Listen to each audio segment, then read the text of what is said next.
So, when I left you on the last video, we were talking about the Gemini space program, the two-man spacecraft, which flew in 1965 and 66, as they worked out the various techniques they would need to do a lunar landing, in-flight rendezvous, working in space.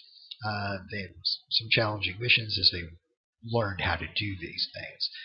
And with the end of Gemini, we were moving towards trying to get the Apollo program started. So the last Gemini flight, excuse me, sorry, I had to clear my throat. So anyway, the last Gemini flight was in late '66, and there was plans to hopefully launch the first Apollo early in 1967. Here's the first, man-rated, Apollo spacecraft. They've flown some unmanned versions. I've been done some test flights. This was supposed to be the first manned mission. Okay, anticipating to hopefully launch the flight. Originally thinking January, but they're moving back to February '67. There's still some bugs. Problem is, this is basically almost like a prototype. Okay, and there were a lot of problems with this early ship. Okay? Remember, they had started drawing up the Apollo blueprints even before they had the moon mission. Okay, and then as they proceeded and learned things in space, modifications had to be made so that the ship was constantly, in flux. They kept, tweaking this, or adjusting this, or replacing this, or replacing that. Okay, so in many ways, it's like the beta version. This was known as a Block 1 ship. The Block 1 ship couldn't even gone to the moon and fulfilled the lunar mission because it didn't have the necessary apparatus to dock with the lunar module. So there's a later version planned called the Block 2, which is designed for the moon mission. But these Block 1s have been far enough progressed. They're being flown on unmanned missions. And they're going to use one for a manned mission to kind of get this thing rolling. Okay, the crew for the first flight. On the left is Virgil Gus Grissom, okay, who had flown Mercury, and he had also flown the first manned flight of Gemini. He was had a reputation of being a very fine engineer, debugging things. He had helped lay out the Gemini cockpit, for instance.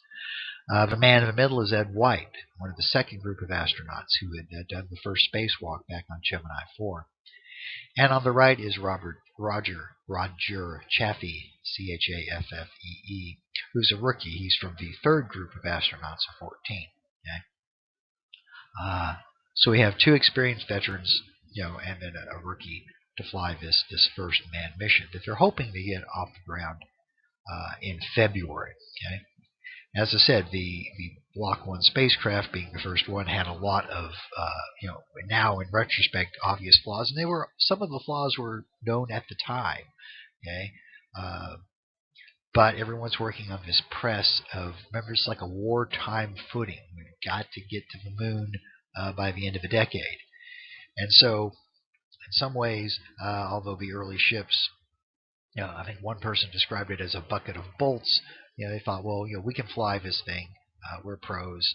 We got, we learned by flying it. We can, work on to fixing the bugs later. Okay?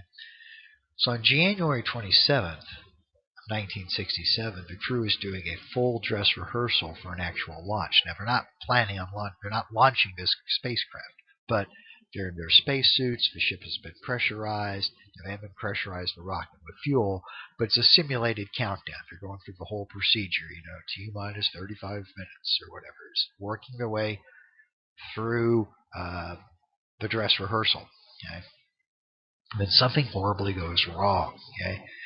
And to this day, they're not exactly sure exactly what happened, but there was a short in a wire, and it sparked, and it triggered a fire. Now, the ship is filled with a 100% oxygen atmosphere, and there's all kinds of flammable materials in the ship. They'd used a lot of Velcro to allow them to stick things up in space, and the fire just goes through the ship, lickety-split. The astronauts are unable to get out.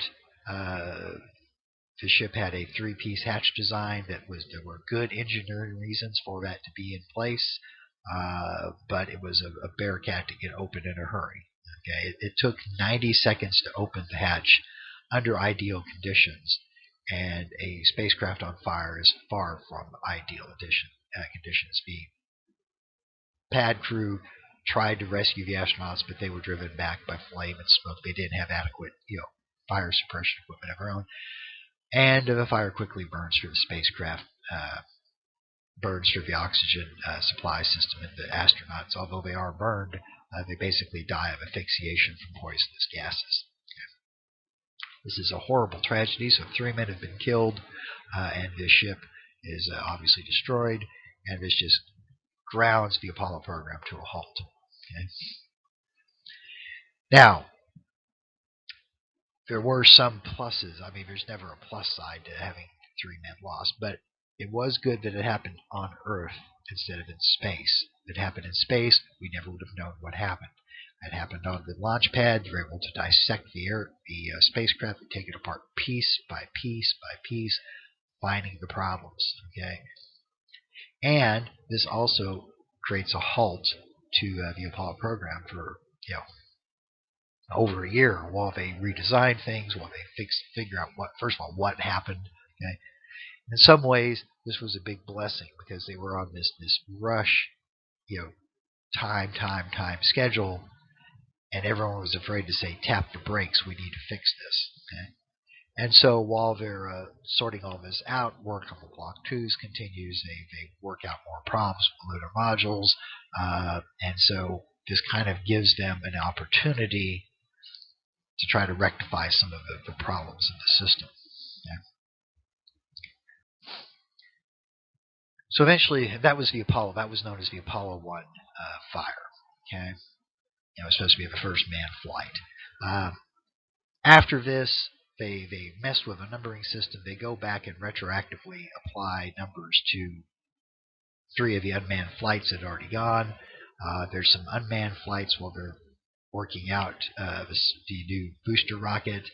And so when the first manned flight actually takes place in October of 1968, about a year and a half after the fire, it's known as Apollo 7. Okay? So there's this, but it seems like the numbers jump in sequence. And so there was the Apollo 1 fire, and then the next flight that's actually numbered is Apollo 4, because they actually retroactively went back and assigned 1, 2, 3 to unmanned test flights that had been performed.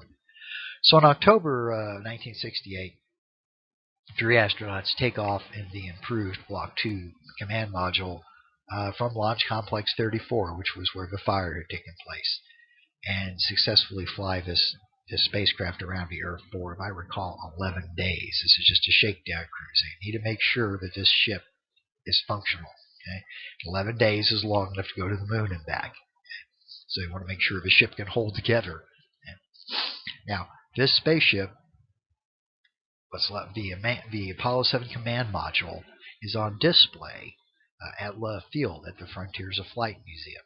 Okay? So if you ever want to go look at airplanes or spacecraft, or find yourself down by Love Field, go to the Frontiers of Flight Museum, and you can see this actual spacecraft is on display there. Okay? Well, after the successful launch of Apollo 7, things really pick up steam. Okay? Apollo 8 had been scheduled to do a manned test of a lunar module, but the lunar module is not ready yet.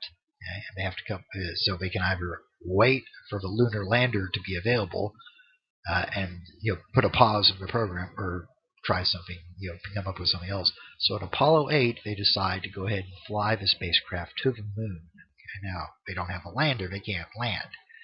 But there were advantages to doing this. They had never flown a manned spacecraft to the moon. There's all kinds of questions of navigation and trajectory and angles to go into orbit. And so NASA makes the decision. This flight had not originally been part of the flight planning. Okay? But they decided there were enough advantages to doing that, and they had a spacecraft available. So Apollo 8 flies to the moon in December of 1968, so a couple of months after the Apollo 7 manned test flight. So the astronauts leave the Earth on the Saturn V moon rocket, successfully fly to the moon, orbit the moon, I think 10 times if I recall, like on Christmas Eve, and then fire the rocket and come back home to the Earth. Okay? Thus ending 1968 on an up note. Remember 1968, we've had the Tet Offensive in Vietnam. We've had the assassinations of Martin Luther King and Robert Kennedy. We've had the contentious convention with the Democratic Convention in Chicago. One of the astronauts said someone sent him a letter saying, "Thank you for saving 1968," because it ended on an up note. Okay?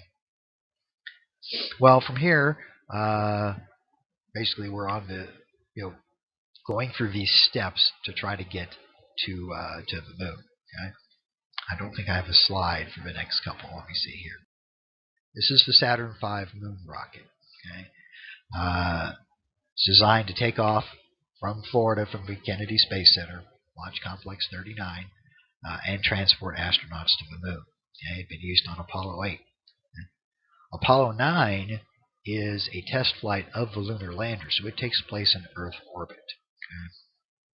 There's no need to go all the way to the moon to just make sure the lander works. They want to try it out closer to home first. Okay?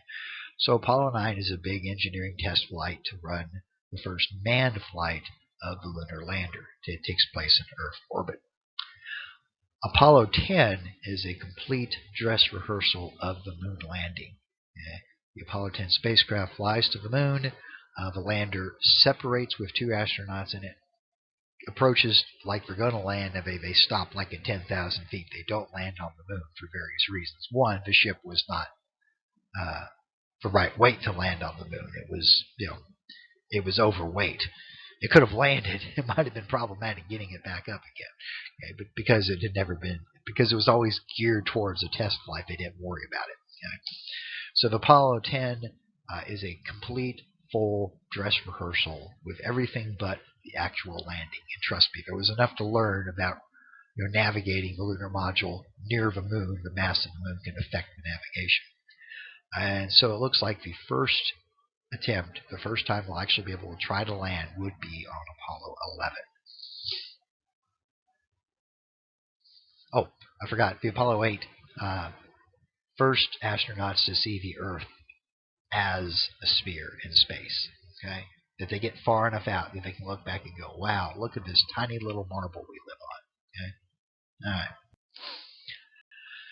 So Apollo 11 is the big one. This is the one that's going to try to get Kennedy's goal. And look at the patch here. It's very symbolic. There's the bald eagle, the symbol of the United States of America, landing on the moon, carrying an olive branch in its hand. Of course, the olive branch symbolizes peace. Okay? So there's a lot of symbolism that goes into this mission patch. The crew for this thing is Neil Armstrong. They're on the left. He's the commander. Okay? The guy in the middle is Michael Collins. He's the command module pilot. He doesn't get to go to the moon. He has to run the mothership while the other 2 are down walking. And then on the right is Edwin Aldrin, but everyone, he's known as Buzz, as in Buzz Lightyear, Buzz Aldrin. So if this thing pulls off, Armstrong and Aldrin will make the first manned lunar landing on the moon. Okay? And then get out and walk on it if everything goes well. Okay? Apollo 11 will take off July 16th, 1969. Okay? Destination Moon. Okay? They'll get there. They'll successfully land. I don't think that's giving anything away. On July 20th. The first man on the moon is Neil Armstrong. Armstrong. Armstrong. There was a movie out about 2 years ago about Neil Armstrong. It was called First Man. I enjoyed it tremendously. My wife thought it was boring. Okay? It's very heavily dramatized. It's Hollywood. It's not meant to be a documentary. It's meant to be entertaining, and personally I thought it was. There was also a documentary called Apollo 11 that was out about last year, I guess, for the 50th anniversary. Was it the 50th anniversary? Yeah. So the first man on the moon, Neil Armstrong, on July 20th, 1969. He's followed, of course, by Buzz Aldrin. Okay, seen here. They do some very rudimentary scientific experiments, put up a couple of bits of equipment, but basically the whole purpose was just to make sure you could land on the moon and get back safely to Earth, which they do, fulfilling Kennedy's goal. And we're out of time, so we'll have to do another one where we wrap this up.